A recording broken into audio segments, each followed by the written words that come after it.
नमस्कार, आप देख रहे हैं सर्वोदय टीवी इंडिया और मैं आपके साथ ज्योति खंडेलवाल। आज मैं मौजूद हूं वार्ड नंबर 14 में और मेरे साथ यहां मौजूद हैं यशपाल आर्य जी, जो वार्ड नंबर 14 के पार्षद पद के उम्मीदवार हैं, शिक्षित, कर्मठ और निष्ठावान।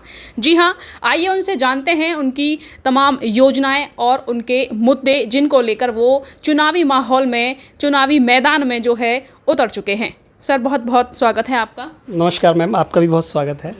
मैम, सर, अगर मैं बात करूं आपके वार्ड की, तो सर यहाँ क्या आपके मुद्दे रहेंगे और क्या जो है आप लोगों के लिए विशेष लेकर आओगे?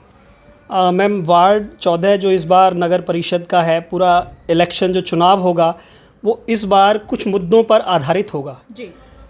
पलवल की जनता पिछले 5 सालों से देख चुकी है पलवल का हाल, और सर्वोदय टीवी से बेहतर पलवल का हाल दिखा कौन सकता है। आपने कौन सी गली ऐसी छोड़ी है जहां आपने लोगों की समस्याओं को ना उठाया हो।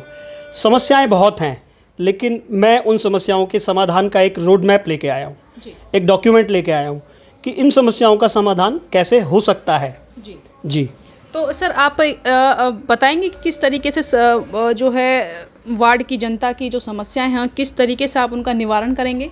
जी, मैं आपको बताना चाहूँगा कि हमारे देश को आज़ाद हुए 75 साल हो चुके हैं और अभी भी मुद्दे क्या हैं हमारे, कि हमारी सड़क नहीं बनी, गली साफ़ नहीं है, सफाई नहीं है। और सफाई का तो हाल आप देख चुके हैं कि हमारी जो रैंकिंग है 300 से भी ज़्यादा पार कर चुकी है। और नगर परिषद का सालाना खर्चा 9.5 करोड़ रुपए का है सफाई व्यवस्था को लेकर ही। तो आप बताइए, पैसा खर्च करने में कोई कमी है क्या कहीं? तो ये चीज़ें सही हो क्यों नहीं पा रही हैं? ऐसी क्या चीज़ें हैं कि समस्या बन कहाँ रही है? एक भी सड़क ठीक नहीं है, समस्याएं बढ़ती ही जा रही हैं।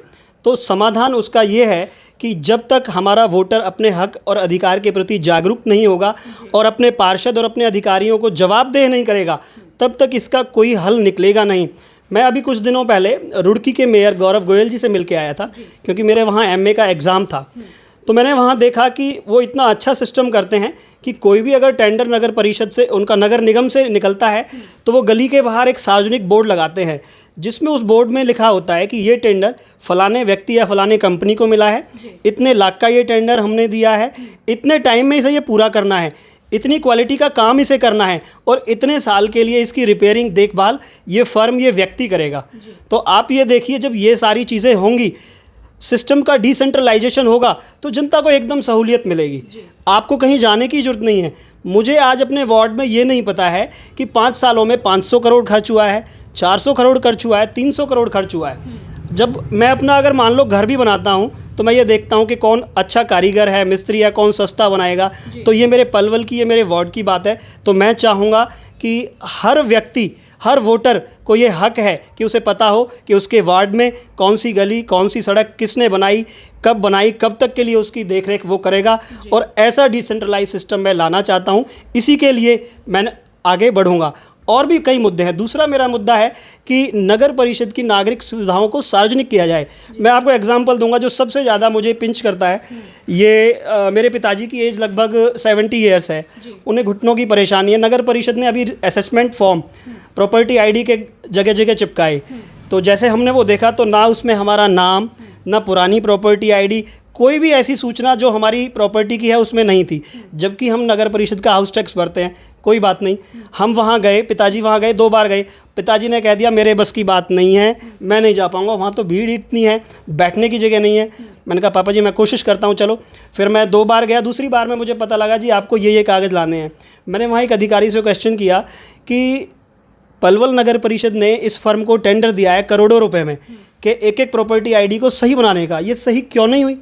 आप बताइए, हमारा पैसा और हम ही परेशान हो रहे हैं। आप विश्वास नहीं करेंगे, मैं लगभग 5 दिन लगातार गया, बड़ी मुश्किल से मेरे डॉक्यूमेंट जमा हो पाए। और ये देखिए, मेरे पास उनकी रिसीविंग भी है, और आज लगभग 1.5 महीना हो गया है। आज ऑनलाइन कुछ भी नहीं आ रहा है, आज भी। बताइए, क्या ये जवाबदेही है? एज ए पार्षद आज के समय में अगर नगर परिषद की बात की जाए, तो वहाँ पर तो आज भी कर्मचारियों की कमी है। तो यही मैं कहना चाहूँगा, बिल्कुल एज ए पार्षद मेरा रोल क्या होगा।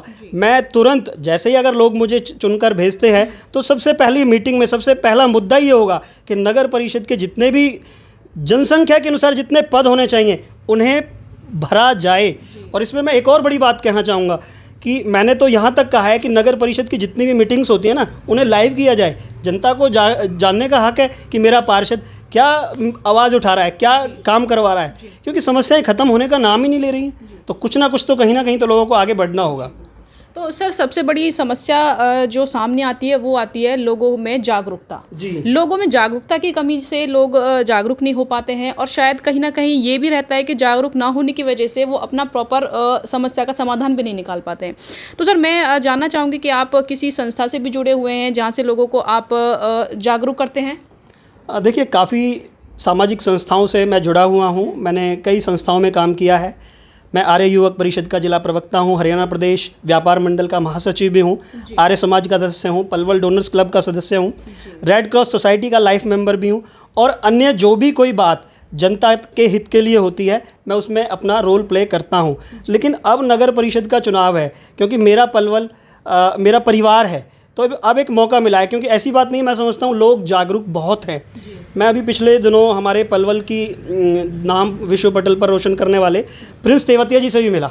वो हमारे नज़दीक कृष्णा कॉलोनी में ही रहते हैं, और गौरव मित्तल जी ने जो एक कार्यक्रम किया था अभी मित्तल क्लासेस का, वहाँ मेरा उनसे परिचय हुआ। तो मैं समझता हूँ, आप देखिए हमारे युवाओं में कैलिबर है करने का, तो वो करना चाहते हैं, मेहनत कर रहे हैं, लेकिन राजनीतिक व्यवस्थाओं ने उन्हें थोड़ा दूर रखा है। तो मैं यही चाहूँगा कि हम लोगों को एक अच्छा माहौल दें। आने वाली पीढ़ी ये तो कहे कि एक ट्रैक तो बनाएं।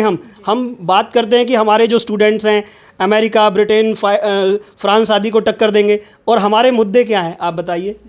मैं चाहता हूं कि एक रोड मैप बने जिस पर चलकर जवाबदेही का सिस्टम डेवलप हो। और सबसे बड़ी एक और बात मेरी, आज तक नगर परिषद का कोई अधिकारी वार्ड में आता है क्या? मैं जनता से वादा करता हूं कि अगर चुनकर मुझे भेजा गया, पार्षद मुझे बनाया गया, तो हर महीने या 3 महीने के अंदर नगर परिषद की जनता होगी, सामने अधिकारी होंगे और उनका प्रतिनिधि पार्षद होगा।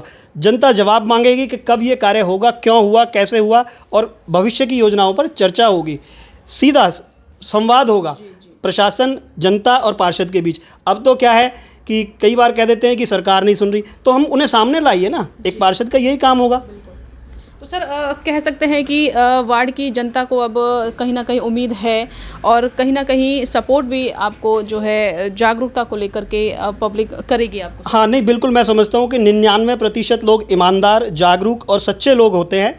केवल 1% लोग ऐसे हैं जो कि इन व्यवस्थाओं में गलत तरीके से फ़ायदा करके 99% लोगों को परेशान करते हैं। लेकिन अब समय बदल चुका है, लोग बहुत जागरूक हो गए हैं, और टीम पलवल अगेंस्ट करप्शन के माध्यम से या कई सामाजिक संस्थाएं या लोगों के अपने मन में कुछ करने का एक मौका है। और राम मनोहर लोहिया जी ने तो एक बात कही है कि जिंदा कौमें 5 साल इंतज़ार नहीं करती।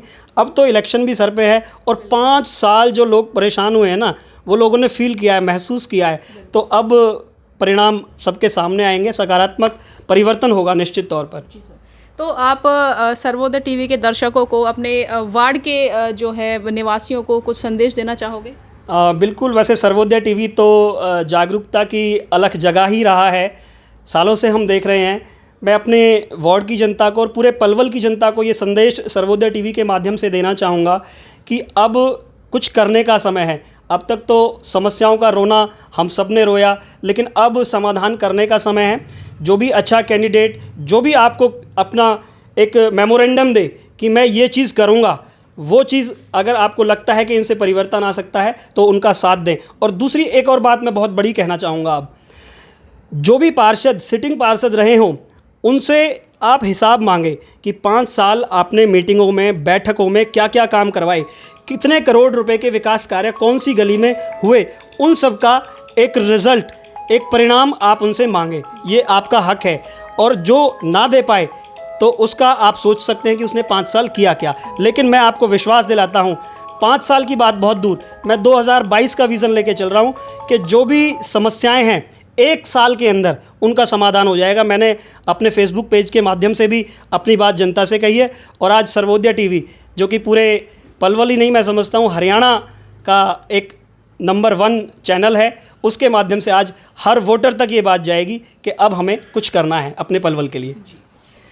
तो ये थे मेरे साथ वार्ड नंबर 14 के पार्षद उम्मीदवार यशपाल आर्य जी, जिन्होंने सफलता की एक कहीं ना कहीं बहुत यूनिक तरीके से अपने वार्ड का विकास करने की एक पहल की है और कहीं ना कहीं वार्ड का हर जन इनके साथ नज़र आ रहा है।